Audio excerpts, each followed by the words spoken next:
Imagínate que te encuentras en un vagón de tren. Es un tren muy largo que corre velozmente. No recuerdas cuándo subiste ni tampoco sabes cuándo tendrás que bajar. Solo sabes que un día se abrirá la puerta, te obligarán a bajar al andén y nunca más podrás volver a subir. En este tren hay muchos pasajeros. El compartimento está atestado, y en el pasillo y en el vagón restaurante tampoco cabe ni una aguja. Los pasajeros no están quietos, van arriba y abajo con paquetes en las manos. Todos transportan. Todos jadean. Te encuentras en un vagón con desconocidos. No sabes cómo se llaman ni qué quieren. Tampoco sabes exactamente cuándo subieron ni cuándo tendrán que bajar. Todos tenéis en común un hecho, estáis en el mismo tren, pero nadie sabe cuándo subió ni cuándo tendrá que bajar. Solo ves que el personal se va renovando y que ahora hay unos que antes no estaban, y te das cuenta, asimismo, de que algunos que hace tiempo habías visto correr con desasosiego por el pasillo como si les fuera la vida, sencillamente ya no están, ni estarán nunca más. Las ventanas de tu vagón están muy empañadas. Prácticamente no se ve el paisaje. Tampoco podrías contemplarlo con detenimiento, porque el tren corre veloz y las imágenes se suceden vertiginosas unas tras otras. Por los extremos del vidrio se ven algunas cosas, pero el tren galopa tan apresuradamente que solo intuyes formas y entreves algunas figuras. A juzgar por el tipo de vida de los pasajeros, parece que todo el mundo tiene mucho trabajo y va muy apresurado. Siempre hay una actividad frenética en el pasillo. Algunos corren a un lado y a otro de modo continuo. Cuando llegan al primer vagón, a la puerta que separa la locomotora del resto del tren, vuelven sobre sí y corren hasta el último vagón, y así pasan el tiempo, yendo y viniendo. Otros leen sentados en el compartimento. Algunos duermen, otros comen. Imagínate que el tren se detiene, te llaman por el altavoz de la estación y has de bajar al andén. Te despides apenado, porque durante este breve periplo has forjado algún vínculo y te resulta doloroso abandonar a los que amas.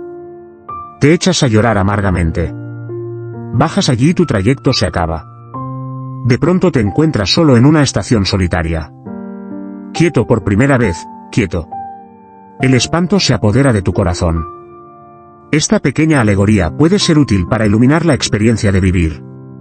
Tenemos la sensación de vivir sin sosiego, empujados por una fuerza que no sabemos de dónde viene y proyectados hacia un destino que tampoco conocemos con certeza. Entretanto, multitud de ocupaciones y preocupaciones llenan nuestra actividad mental y emocional. Cada día tiene su afán y se convierte en una breve carrera de obstáculos. Hay que ir de aquí para allá, resolver aquella pequeña necesidad y paliar aquel nuevo problema.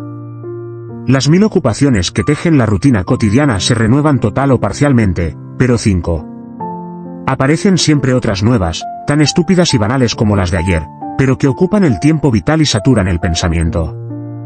Los temas de conversación se renuevan, las discusiones cambian de protagonistas y los escenarios se van alternando, pero siempre hay hechos que ocupan el curso del día, nuevos argumentos para tejer el guión de la cotidianidad.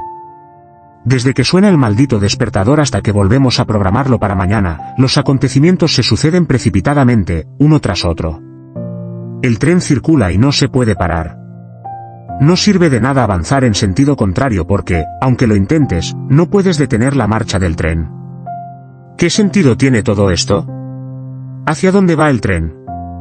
¿Por qué subí a él? ¿Lo hice libremente? ¿Me subieron sin mi permiso? ¿Por qué tendré que bajar? ¿Dónde estaba antes de subir al tren? ¿Existía? ¿A dónde iré después de bajar del tren? ¿Existiré? ¿Qué puede dar sentido a este tiempo provisional entre la subida y la bajada? ¿Por qué voy tan inquieto de un lugar a otro? No son preguntas banales.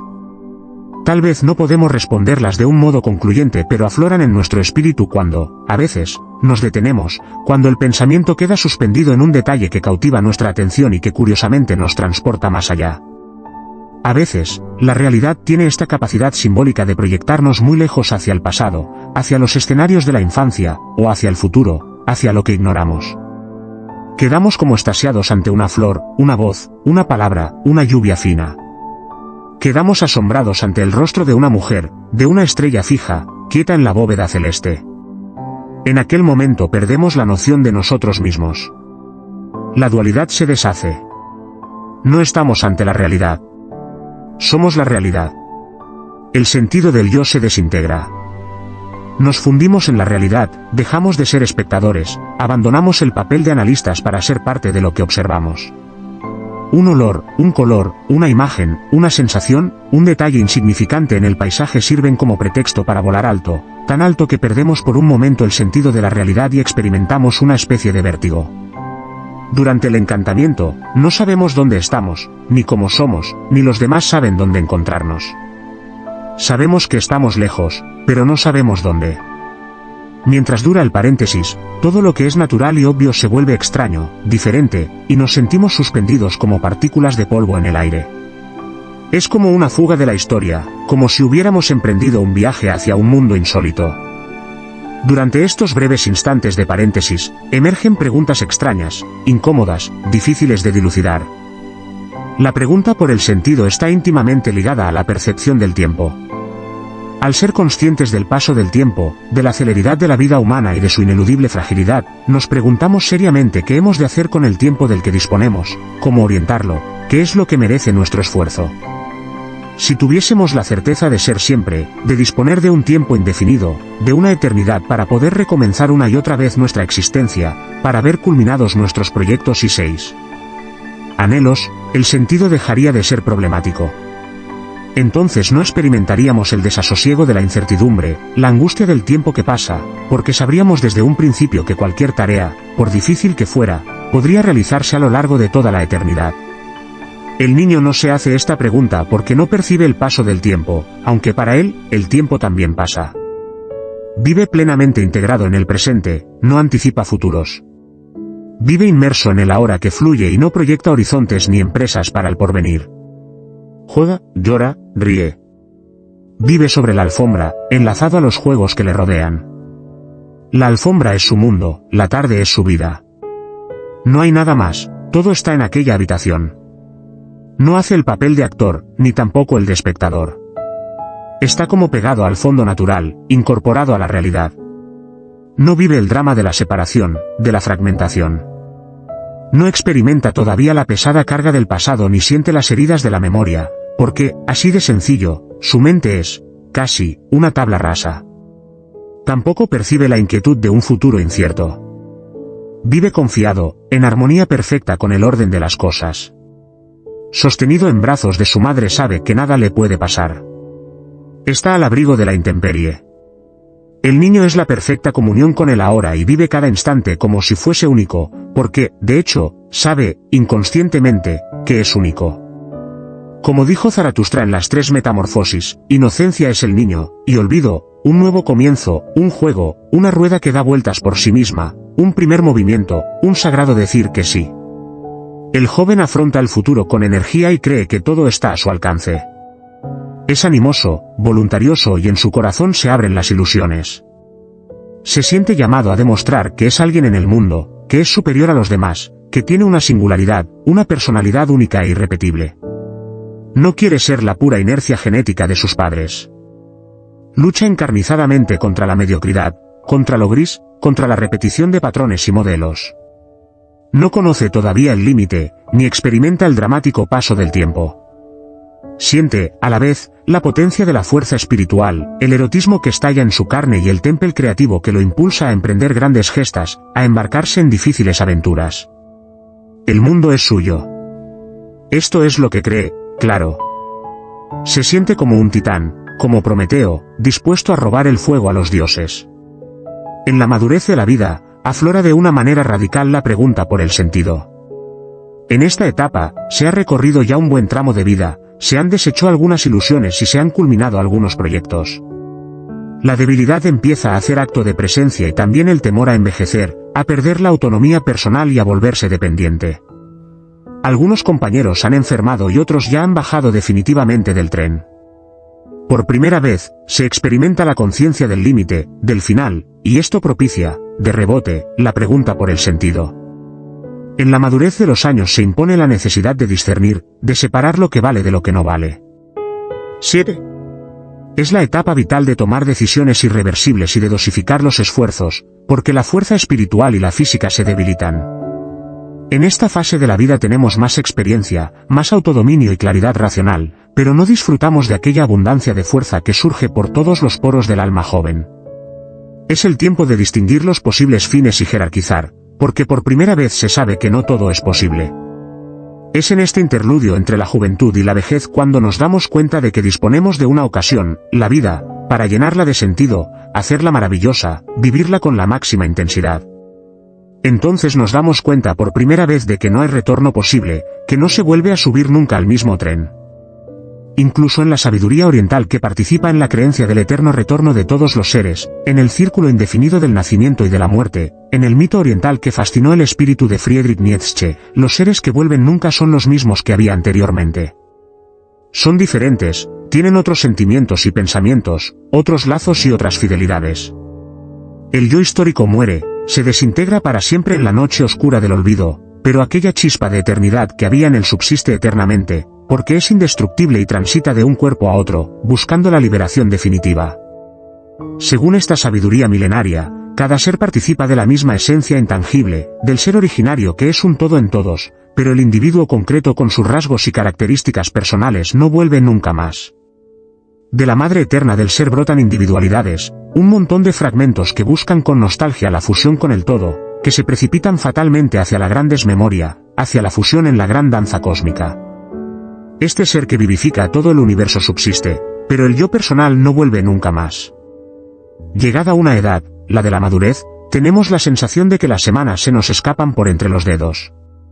La agenda quema, y sentimos que no tenemos control sobre el paso del tiempo.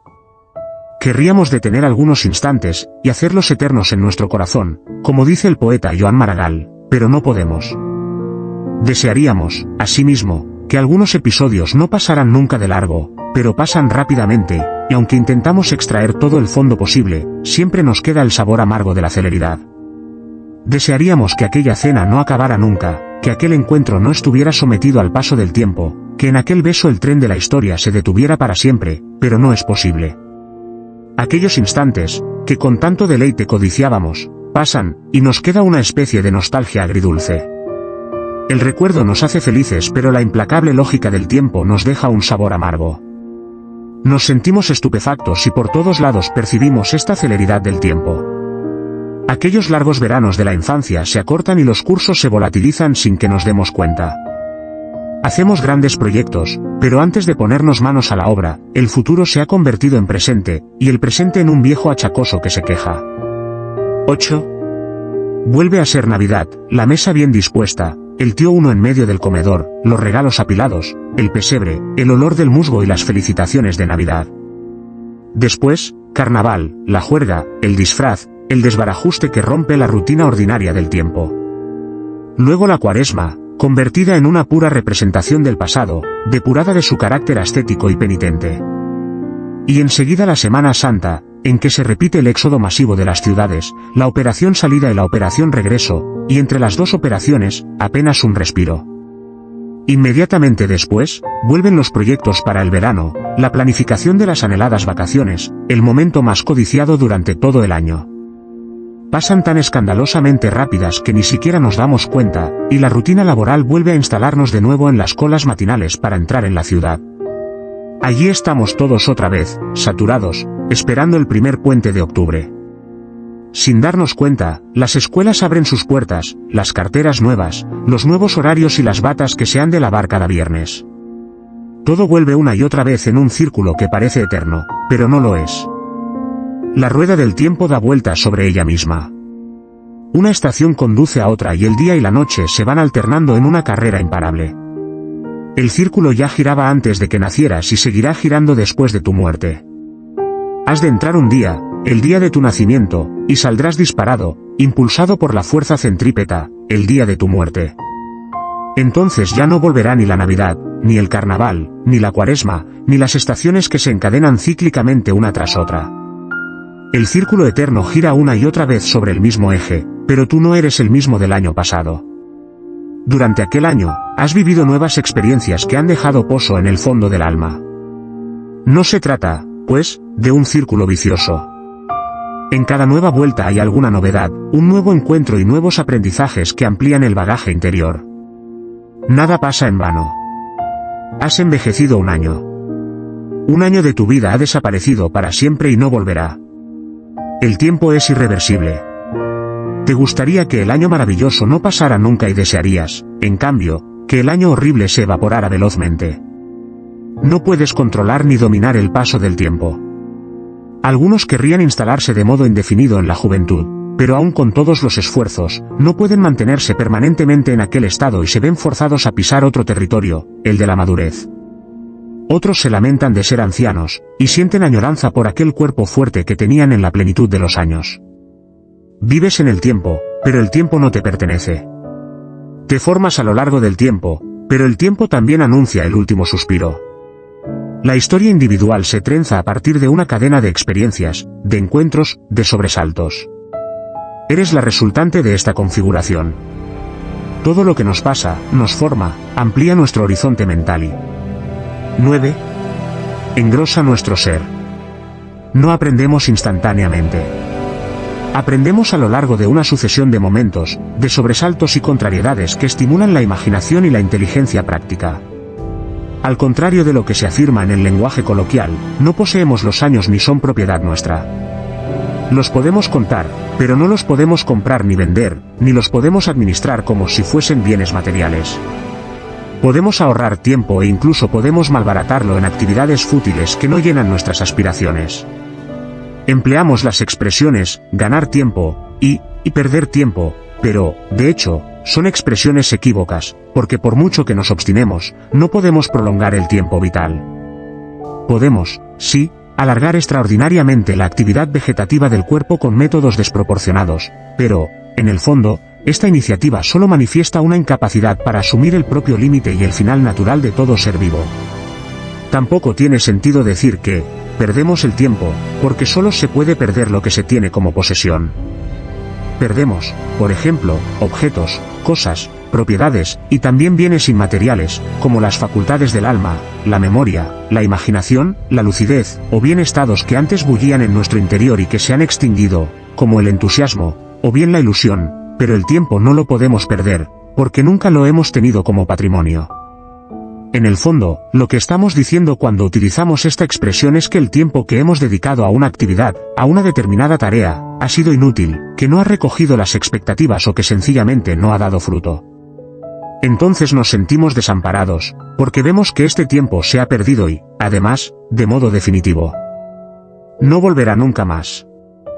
Lo que no somos capaces de ver es que, durante aquel tiempo supuestamente perdido, el espíritu también ha trabajado y ha atesorado nuevas experiencias, ha adquirido nuevos aprendizajes que lo proveerán para afrontar situaciones nuevas.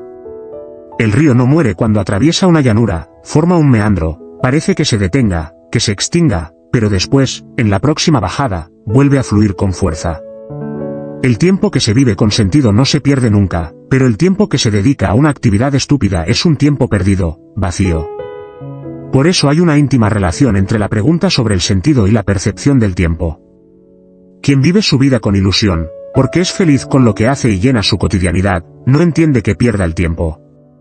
Está seguro de lo que hace y experimenta que vale la pena hacerlo, incluso con los esfuerzos que supone.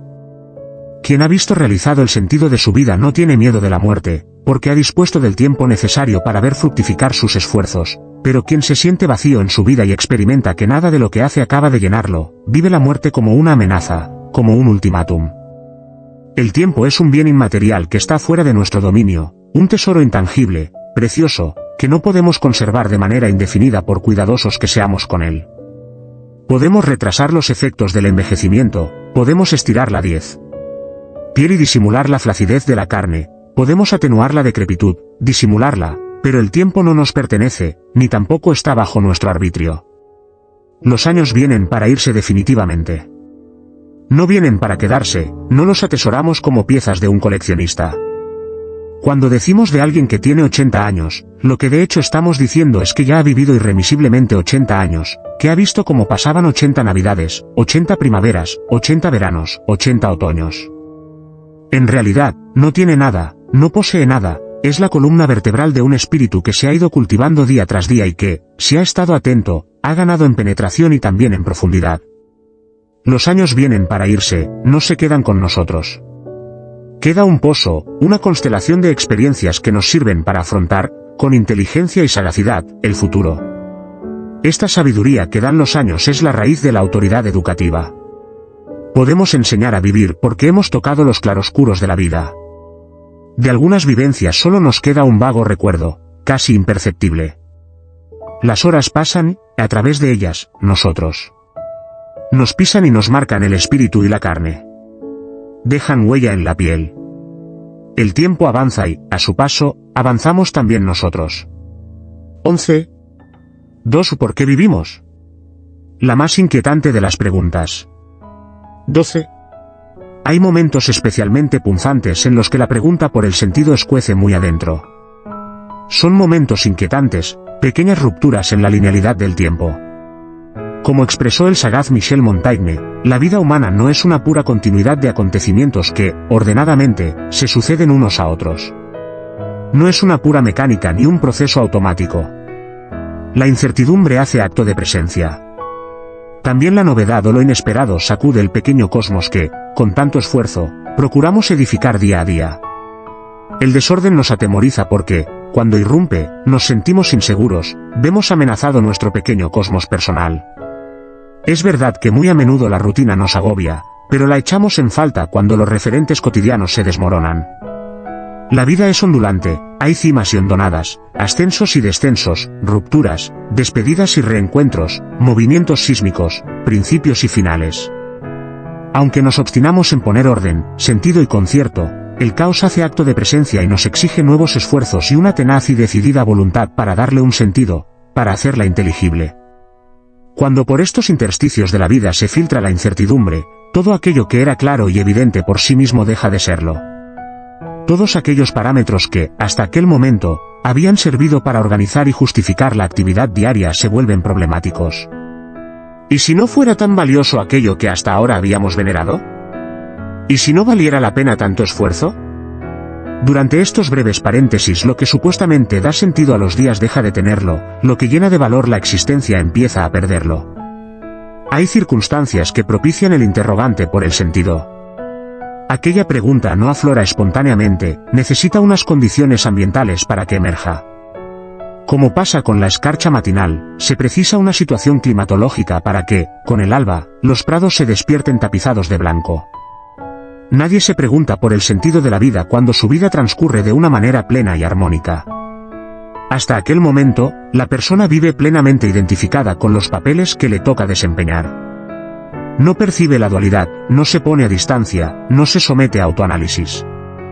El análisis no es connatural a la persona, no es instintivo ni primario. Es más bien un acto secundario, reflexivo, que exige la duplicación de uno mismo y una cierta capacidad de ironía y de crítica. Una cierta inseguridad es el prolegómeno de la pregunta.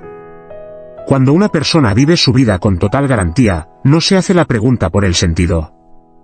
Antes bien, la llega a encontrar absurda, casi insignificante.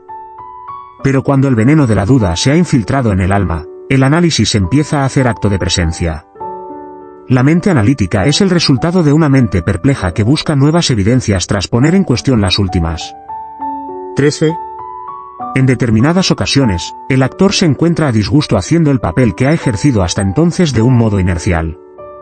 Siente que el argumento que representa es tópico, banal y previsible.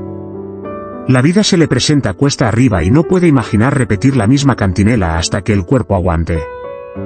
Ve el futuro que le espera y no le gusta. Entonces empieza a preguntarse si tiene sentido vivir de aquella manera, repitiendo día tras día las mismas actividades y ejerciendo las mismas responsabilidades. Se pregunta si no está malbaratando su vida, si no sería más inteligente cambiar radicalmente de rumbo, volver a empezar, darse la oportunidad de hacer latir el corazón otra vez. Es necesaria una grieta, una discontinuidad, un corte en el alma que posibilite la terrible pregunta. Lo mismo ocurre con la felicidad. Cuando una persona se siente feliz con su vida y con lo que hace, no tiene necesidad de leer itinerarios hacia la felicidad. El interés por este objeto intelectual se pone de relieve cuando se experimenta, por primera vez, la desgracia, la infelicidad. Solo cuando hay una crisis del sentido habitual, aflora la pregunta por el sentido. Los tiempos de crisis no son agradables, pero son necesarios para crecer humanamente. el desarrollo físico de la persona pasa por estadios críticos, como también su desarrollo mental, emocional y espiritual. Es una insensatez creer que se puede crecer y madurar sin pasar por el cedazo del sufrimiento. Las crisis son pequeñas discontinuidades en el hilo de la vida, puntas de lanza, crestas afiladas que alteran la trayectoria vital y que, según cómo se resuelvan, pueden significar un antes y un después en el propio itinerario biográfico, pueden representar un cambio radical, un segundo principio, un nuevo aliento. La cuestión del sentido de la vida no es un ejercicio puramente intelectual.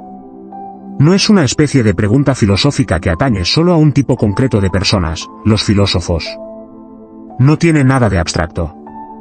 Está la propia vida en juego. Cuando nos preguntamos por el sentido de la vida, no nos preguntamos si la historia considerada en su globalidad tiene un fin último, si se dirige hacia algún puerto.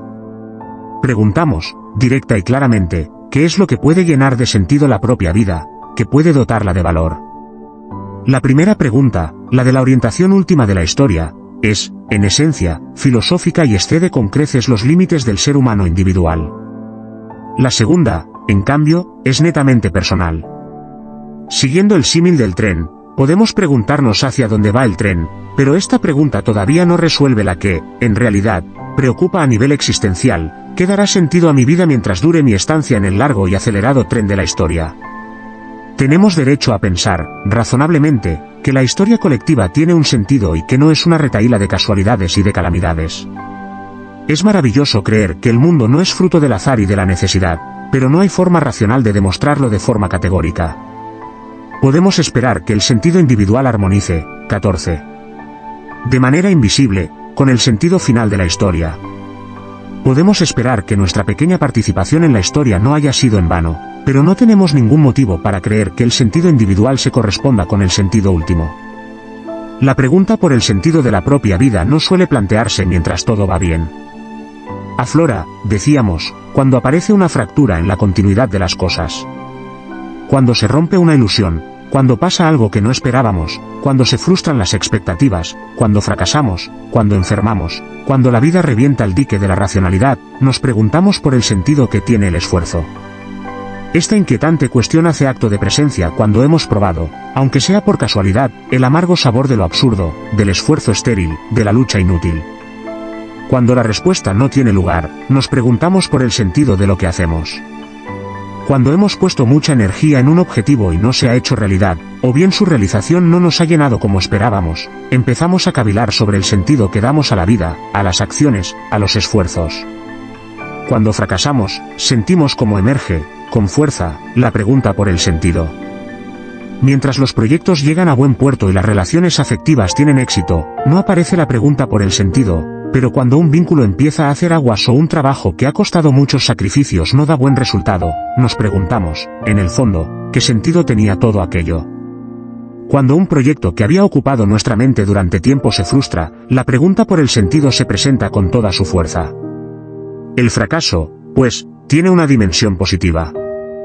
Evitamos reconocerlo siempre que asoma la nariz en nuestra vida, lo apartamos como un perro pulgoso, pero el fracaso aporta una gran enseñanza.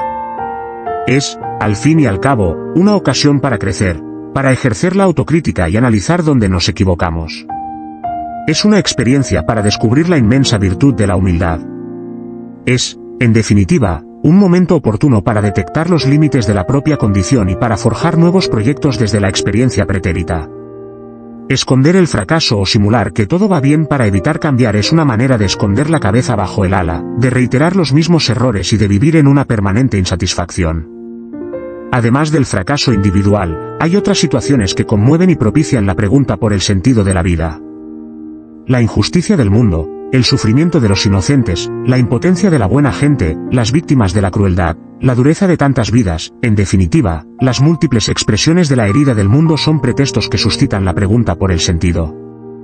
Cuando contemplamos atónitos este espectáculo dantesco que es nuestro mundo, nos preguntamos qué sentido tiene la vida y cuál es la acción que hemos de realizar en la historia.